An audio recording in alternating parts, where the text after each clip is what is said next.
Hello, today I'm in Audi Q5. In this video I'll show you how to pair smartphone with car via Bluetooth. Take a look at the screen display. Go to Car, Setup and Bluetooth. Next, find Bluetooth devices. Enter Bluetooth settings on your smartphone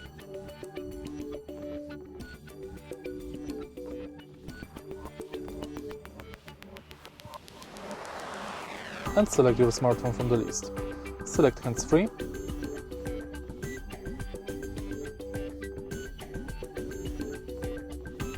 confirm, type the password